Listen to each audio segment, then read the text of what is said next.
Assalamualaikum warahmatullahi wabarakatuh. Baiklah, hari ini kita akan mempelajari yang namanya sifat-sifat cahaya dan pembentukan bayangan. Di mana kompetensi intinya yaitu mendeskripsikan sifat-sifat cahaya, pembentukan bayangan, serta aplikasinya untuk menjelaskan penglihatan manusia, proses pembentukan bayangan pada mata serangga, dan prinsip kerja alat optik. Membuat laporan hasil penyelidikan tentang pembentukan bayangan pada cermin, lensa, dan alat optik. Jenis-jenis cermin. Jenis-jenis cermin yang sering kita ketemui dalam kehidupan kita sehari-hari yaitu adalah cermin datar. Nah, cermin datar yang biasa kita gunakan untuk kita berhias diri di depan kaca, kemudian jendela di rumah kita, kemudian ada juga cermin cekung. Cermin cekung banyak kita temui di dalam kehidupan, contohnya di dalam laboratorium IPA. Kemudian cermin cembung. Cermin cembung itu biasanya yang sering kita lihat di jalan-jalan raya. Setiap jalan raya pasti ada yang namanya sebuah cermin cembung yang tegak ya untuk melihat dari arah berlawanan bagaimana saat perjalanan kendaraan itu melewati. Oke. Tujuan pembelajaran kita yaitu peserta didik mampu menjelaskan pembentukan bayangan pada cermin. Yang pertama yaitu pemantulan pada cahaya pada cermin datar. Perhatikan gambar ini. Ketika kamu bercermin, bayanganmu tidak pernah dapat dipegang oleh atau ditangkap dengan layar. Bayangan seperti ini disebut dengan bayangan semu atau bayangan maya. Bayangan maya selalu terletak di belakang cermin. Ini, bayangan maya tuh yang ini. Bayangan kita yang ini bayangan nyata, ini yang nyatanya, dan ini adalah bayangan semuanya. Perhatikan, pada saat kita bercermin, nah, sinar datang atau cahaya datang melalui sumbu R ke P, kemudian dari sinar dari sumbu B ke P, ini merupakan dari cermin datar. Nah, ini merupakan bayangan semuanya. Nah, dan ini adalah benda yang diletakkan. Nah, pada sifat bayangan cermin datar, yaitu sifatnya maya, tegak, sama besar, kemudian jarak bayangan sama dengan jarak benda, kemudian tinggi bayangan sama dengan tinggi benda, dan posisi bayangan berlawanan dengan posisi benda. Ini dia. Posisi bayangan sangat berlawanan. Ya, kita bisa lihat ini bayangan semu dan ini adalah yang ini adalah sifat cermin datarnya. Oke. Yang kedua yaitu pemantulan cahaya pada cermin cekung. Bagian-bagian cermin cekung yang terdiri dari O ke F merupakan ruang satu, sedangkan F ke P merupakan ruang kedua, sedangkan sumbu P adalah ruang ketiga, sedangkan O tak hingga merupakan ruang keempat. Ini merupakan cermin cekungnya. Nah, pada cermin cekung terdiri yaitu sumbu utama. Ini merupakan sumbu utama. Kemudian yang ini merupakan jari-jari pada cermin. Yang ini merupakan jarak titik fokus cermin. Nah, ini merupakan bagian-bagian dari cermin cekung. Oke, sinar-sinar istimewa pada cermin cekung bisa kita lihat. Yang pertama, sinar datang. Nih, sinar datang dari sumbu utama sejajar, kemudian dipantulkan melalui titik fokus F. Ini merupakan pantulan dari titik fokus F pada saat sinar datang melalui sumbu utama. Nah, yang kedua, sinar datang melalui titik fokus dipantul. Nah, sinar datang melalui titik fokus nih. Dari titik fokus sinar datang menuju sumbu F, kemudian dipantulkan lagi kembali menuju sumbu utama. Nah, ini dia yang disebut dengan pantulan cahaya. Kemudian yang ketiga, sinar datang melalui titik pusat cermin. Pada titik pusat cermin, sinar datang, kemudian dipantulkan lagi kembali melalui titik pusat cermin. Nah, inilah merupakan sinar-sinar istimewa pada cermin. Yang kemudian lukisan bayangan pada cermin cekung, yaitu benda di ruang satu di depan cermin cekung. Nih, di sini merupakan titik fokusnya, dan ini A aksen, ini A, sebuah benda. Dan ini titik fokus cermin dan ini titik fokus pada cermin. Nah, pada saat sinar datang melalui titik fokus pada cermin, kemudian benda akan ditembus melalui cermin cekung. Nah, ketika kamu meletakkan sebuah benda dengan jarak lebih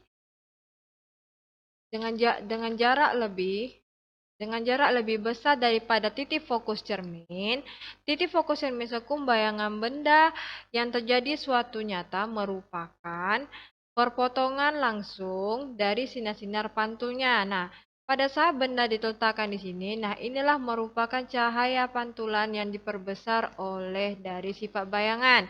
Maka sifat bayangnya maya, tegak diperbesar di ruang 4. Nah, inilah yang disebut dengan ruang tak hingga. Maka pada saat benda diletakkan di sini, kemudian dipantulkan, kemudian bayangannya akan bersifat maya, tegak, dan diperbesar. Yang kedua yaitu benda di ruang 2 di depan cermin cekung. Pada sifat bayangan yaitu nyata, terbalik, diperbesar di ruang 3. Nah, saat sinar datang melalui titik fokus dan pada sumbu utama, maka sifat bayangannya akanlah terjadi seperti ini. Bendanya di sini terbalik, yaitu sifatnya nyata, terbalik, diperbesar. Benda di ruang 3 di depan cermin cekung. Nah, sifat bayangannya, nih di depan cermin cekung, kemudian pada saat cahaya dipantulkan melalui sumbu utama, terjadilah yang namanya bayangan nyata, kemudian terbalik, bendanya diperkecil di ruang 2. Oke, benda di titik fokus di depan cermin cekung. Sifat bayangan yaitu nyata, di jauh tak terhingga. Nah, pada saat sinar datang melalui sumbu P, ini, nah, pada saat juga benda dipantulkan ke cermin cekung, kemudian terjadilah proses sifat bayangannya nyata, di jauh dan tak terhingga. Benda di titik pusat di depan cermin cekung. Nah, pada saat pada saat benda di depan cermin cekung ini merupakan ayani benda dan sinar datang dipantulkan melalui cermin cekung, kemudian terpotong melalui titik fokus F, kemudian bayangannya yaitu nyata namun terbalik. Nah, ini merupakan bendanya. Pada saat benda pertama berbentuk seperti ini, kemudian bayangannya yang diambil yaitu pada A aksennya berbentuk terbalik. Sumbu A, O ke A aksen, sedangkan P ke F. Nah, pada rumus cermin cekung bisa kita lihat dari cahaya yang tadi 1 per SO ditambah 1 per SI sama dengan 1 per F, yaitu 1 per SO ditambah 1 per SI sama dengan 2R. Sehingga M sama dengan SI per SO sama dengan HI per HO. SO merupakan jarak benda, sedangkan SI jarak bayangan, sedangkan F jarak fokus cermin cekung. R sama dengan jari-jari cermin cekung. Catatannya yaitu pada cermin cekung yaitu bernilai F dan R untuk nilai jarak fokus dan jari-jari itu bernilai negatif. Oke? Inilah rumus dari cermin cekung. Yang kedua yaitu 3 pemantulan cahaya pada cermin cembung. Bagian-bagian cermin cembung bisa kita lihat di sini. O per F merupakan ruang 1, sedangkan F ke P merupakan ruang kedua, sedangkan P ketiga yaitu merupakan P tak terhingga, sedangkan O ruang O tak terhingga. SU merupakan sumbu utama, sedangkan P yaitu merupakan titik pusat kelengkungan cermin, sedangkan F yaitu titik fokus cermin. O merupakan titik pusat O ini merupakan titik pusat optik, sedangkan R itu adalah jari-jarinya. F kemudian jari-jari juga, jari-jari cermin. R besar jari-jari cermin, sedangkan F ini merupakan jarak titik fokus cermin. Perhatikan, pada sinar-sinar istimewa pada cermin cembung yaitu yang Baiklah, pemantulan cahaya pada cermin cembung. Bagian-bagian pada cermin cembung. Nih, adanya sumbu utama yang lurus ini. Kemudian dalam sumbu utama ini adanya titik fokus. Ini titik fokus optik. Kemudian yang F ini merupakan titik fokus cermin. Sedangkan P merupakan titik pusat kelengkungan cermin. O ke F merupakan ruang satu pada cermin cembung, sedangkan F ke P merupakan ruang kedua, P merupakan ruang ketiga yaitu yang tak terhingga, sedangkan O merupakan ruang tak terhingga yang terdapat di pada depan cermin cembung. Nah, inilah bagian-bagian dari cermin cembung yang terdiri dari sumbu utama, titik pusat P merupakan titik pusat kelengkungan cermin, F merupakan titik fokus cermin, sedangkan O titik pusat cermin, sedangkan R jari-jari cermin. F kecil F kecil ini merupakan jari-jari, R ini yaitu merupakan jarak dari O ke P ini merupakan jarak titik fokus cermin. Sinar-sinar istimewa pada cermin cembung. Sinar yang pertama yaitu sinar datang sejajar dari sumbu utama. Nih, kalau terbalik ya, kalau cermin cembung dia lensanya ke sini, kalau cermin cekung dia ke sini. Nah, kalau sinar cermin cembung dia datang melalui sumbu utama, nih sejajar nih kita bisa lihat melalui kemudian dipantulkan seolah-olah dari titik fokus. Nih, ini dia. Paham? Yang kedua yaitu sinar datang menuju titik fokus. Nih, sinar datang menuju titik fokus. Sinar datang melalui titik fokus. Nih, sinar datang melalui titik fokus. Kemudian dipantulkan lagi sejajar melalui sumbu utama. Nah, yang ketiga sinar datang menuju titik pusat cermin.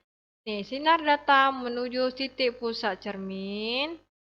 Kemudian dipantulkan kembali seolah-olah dari titik pusat cermin. Ini dia. Nah, perbedaan dari cermin cekung dan cermin cembung. Kalau cermin cekung itu fungsinya memantulkan dan kemudian memfokuskan cahaya datang. Kalau cermin cembung memantulkan dan menyebarkan cahaya yang datang. Jelas sinar-sinar istimewa pada cermin cembung. Kemudian lukisan pada bayangan cermin cembung. Kita perhatikan di sini. Pada cermin cembung kita perhatikan sifat bayangannya yaitu maya, tegak, diperkecil di ruang satu. Nah, ini bendanya. Ini sinar datang, kemudian sinar datang sejajar, kemudian dipantulkan lagi kembali melalui cermin cembung. Kemudian dari titik P dipantulkan lagi cahaya yang datang. Nah, jadi ini bendanya, kemudian dan sifat bayangannya yaitu maya sama tegak, kemudian diperkecil bendanya ini. Oke. Rumus pada cermin cembung 1 per SO ditambah 1 per SI sama dengan 1 per F. 1 SO nih, SO per SI. Ditambah 1 SI sama dengan 2 per F. Ya. M sama dengan SI per SO sama dengan HI per HO. Nah, SO merupakan jarak benda, sedangkan SI merupakan jarak bayangan. Sedangkan F kecil ini merupakan jarak fokus cermin cembung.